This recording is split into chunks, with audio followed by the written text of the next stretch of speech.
आज हम बात करेंगे दोस्तों, आपको बिना कुछ कंटेंट लिखे हुए, बिना एसईओ सेटिंग किए हुए, on page SEO setting, of page SEO setting कुछ भी नहीं करनी पड़ेगी।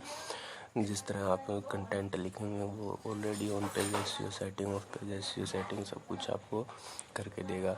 उस टूल्स का नाम है सेमरश टूल। जैसे ही आप सेमरश का ओपन करोगे तो यहाँ पे ये इंटरफेस आएगा। यहाँ पे get a free 7 day trial पे क्लिक कर देना है। इस पर क्लिक करते ही आपको दोस्तों ईमेल वगैरह को डालने को आपको बोलेगा, देख लीजिए, चलते हैं। इस पर क्लिक किया मैंने और ऐसा कुछ इंटरफेस आ गया। यहाँ पे अपनी ईमेल पासवर्ड वगैरह डाल देना है, तो मैं अपनी डाल देता हूँ। जैसे मैंने डालते ही अपनी ये इंटरफेस आ जाता सामने। फिर आपको स्किप ट्रायल पे क्लिक कर देना है और स्किप ट्रायल पे क्लिक करते ही आपको कंटेंट लिखना, तो कंटेंट राइटिंग पे क्लिक कर दीजिएगा। कंटेंट राइटिंग पे क्लिक करते ही दोस्तों आपके सामने कुछ 3-4 टूल्स आ जाएंगे। तो इस पे 3rd नंबर पे क्लिक करना होगा, एसईओ कंटेंट टेम्पलेट। इस पे क्लिक करते ही दोस्तों आपके सामने एक कीवर्ड डालने को बोलेगा। तो यहाँ पे अपने टारगेट कीवर्ड डाल दीजिए जिसके आप अपना कंटेंट टाइप कर रहे हैं, लिख रहे हैं। तो मैं इसके कीवर्ड डाल देता हूँ सेमरश।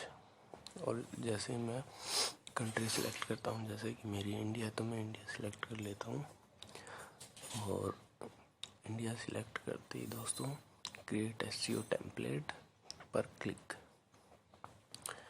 फिर आपके सामने कुछ ऐसा इंटरफेस आएगा दोस्तों, जिसके अंदर आपको आपके कंटेंट से रिकमेंडेशन एनालिसिस आ जाएगी, टॉप 10 जो रैंक कर रही है। फिर नीचे की रिकमेंडेशन आ जाएगी, बैकलिंक्स आ जाएंगे, यहाँ से बैकलिंक ले सकते हैं। रीडेबिलिटी देख लीजिएगा, टेक्स्ट लेंथ देख रखी है इसमें 63 वर्ड्स की, 633 वर्ड्स की। इससे कम आपकी वर्ड नहीं होने चाहिए।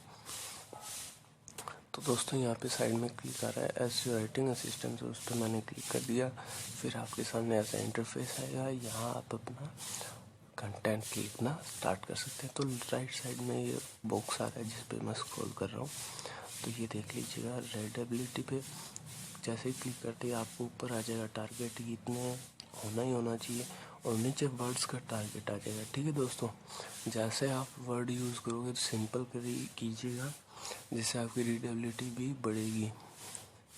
फिर दोस्तों एसईओ पे क्लिक करते ही ये टारगेट कीवर्ड आ गया हमारे सामने, और नीचे रिकमेंडेशन कीवर्ड्स आ गई। ये आपको अपने कंटेंट के अंदर यूज़ करने हैं बहुत ही अच्छे तरीके से, जिससे कीवर्ड स्टफिंग भी ना हो।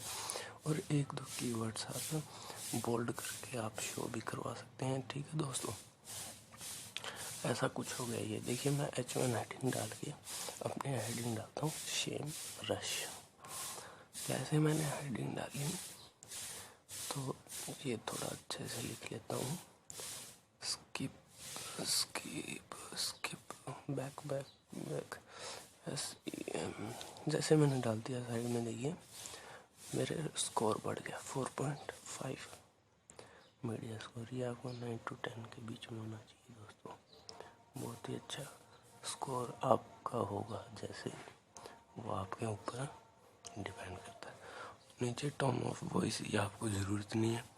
और इस साइड में ओरिजिनलिटी भी चेक करने की कोई ज़रूरत नहीं है। तो दोस्तों ये कुछ था कंटेंट लिखने का वो। और जैसे आपके टारगेट कीवर्ड है वो हर पैराग्राफ वगैरह में यूज़ मत कीजिएगा, वरना टाइटल इशू आ जाएगा। और यहाँ से आप अपने अच्छा स्कोर कर सकते हैं। आपको ना कोई एसईओ सेटिंग करने की, ऑफ पेज एसईओ सेटिंग करने की ज़रूरत। यहाँ से आप अपने सीधा उसमें क्लिक कर सकते हैं। ठीक है दोस्तों, तो अगर आपको वीडियो पसंद आई होगी तो दोस्तों उम्मीद करता हूँ कि आप हमारा चैनल सब्सक्राइब करेंगे, और ऐसे ब्लॉगिंग से रिलेटेड या किसी और बिजनेस से रिलेटेड या किसी साइट से, वर्डप्रेस से की नोटिफिकेशन पाने के लिए आप हमारे चैनल को सब्सक्राइब कर लीजिएगा, जिससे हम कोई भी वीडियो लेके आएँ। उम्मीद करते हैं दोस्तों आपको वीडियो पसंद आई होगी। तब तक के लिए जय हिंद, जय भारत। मिलते हैं अगली वीडियो में। बाय बाय दोस्तों।